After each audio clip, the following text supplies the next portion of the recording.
శ్రీమాత్రి నమః. అందరికీ నమస్కారం అండి. దేవీ నవరాత్రుల్లో 11వ రోజు అమ్మవారిని ఏ రూపంలో అలంకరించుకోవాలి, ఏ నైవేద్యం సమర్పించాలి, ఏ రంగు చీరను ధరింపచేయాలి, ఏ మంత్రాన్ని పఠించాలి, ఏ సమయంలో పూజ చేసుకోవాలి, అలాగే అమ్మవారి యొక్క విశిష్టత ఏంటి, ఇంకా ఏ పుష్పాలతో పూజించాలి, ఈ రోజున ఏ దానం చేస్తే మంచిది, తిథి నక్షత్రం అన్ని విషయాలు ఈ వీడియోలో తెలియజేస్తండి. దేవీ శరన్నవరాత్రుల్లో 11వ రోజు 2025 సంవత్సరం అక్టోబర్ 2వ తేదీ గురువారం రోజున ఈరోజు తిథి వచ్చి దశమి తిథి.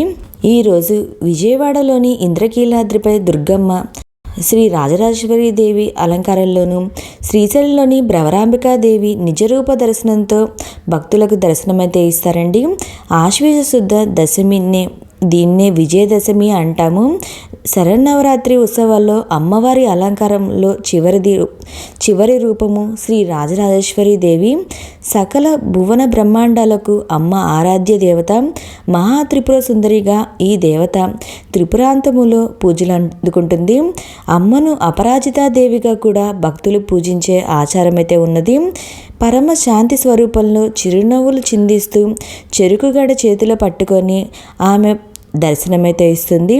మణిద్వీపంలో త్రిపురంలో నివాసం ఉండే ఆమెను చింతామణిగాను పిలుస్తారు. ఇచ్ఛా జ్ఞాన క్రియాశక్తులను భక్తులకు ఆ తల్లి అనుగ్రహిస్తుంది. యోగమూర్తిగా మానవ చైతన్యాన్ని ఉద్దీపనం చేస్తుంది.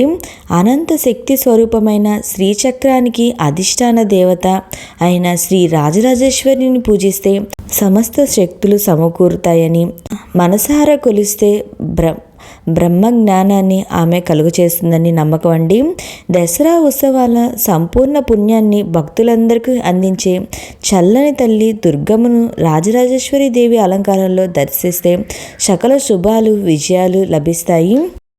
దేవీ నవరాత్రుల్లో 11వ రోజు 2025 సంవత్సరం అక్టోబర్ 2వ తేదీ గురువారం రోజున ఈరోజు తిథి వచ్చి ఆశ్వీజ శుద్ధ దశమి తిథి.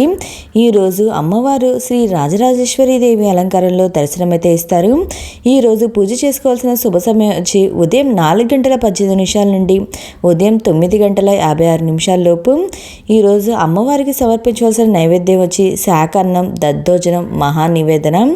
ఈరోజు అమ్మవారికి ఆకుపచ్చ రంగు చీరనైతే ధరింపచేయాలి. పుష్పాలు వచ్చి ఎర్రని పుష్పాలు, తెల్ల కలువలు, కుంకుమతో లేదా అమ్మను అర్చిస్తా నవదుర్గా స్తోత్రాలు, సప్తసతి స్తోత్రము, లలిత సహస్రనామాలు పారాయణం చేయాలి. నేను ఇంకా స్క్రీన్ పైన చూపిస్తున్న అమ్మవారి మంత్రాన్ని అయితే పఠించండి. ఇంకా ఈరోజు అమ్మవారిని పూజించడం వల్ల భవబంధాలు తొలుగుతాయి. ఇహపర ముక్తి, ఉన్నత పదవి, భోగాలు కలుగుతాయండి. ఈ రోజున విజయదశమి సాయంత్రం నిర్వహించే సమీ పూజ నిర్వహించుకోవాల్సిన సమయం వచ్చి సాయంత్రం 4:12 నుండి 7:24 లోపు. ఎటువంటి శుభకార్యాన్ని నిర్వహించుకోవడానికి విజయ ముహూర్తం వచ్చి మధ్యాహ్నం 1:50 నుండి 2:30 లోపు. మీకు ఈ వీడియో నచ్చితే లైక్ చేయండి, మీ ఫ్రెండ్స్ అండ్ ఫ్యామిలీ మెంబర్కి షేర్ చేయండి. Thank you for watching.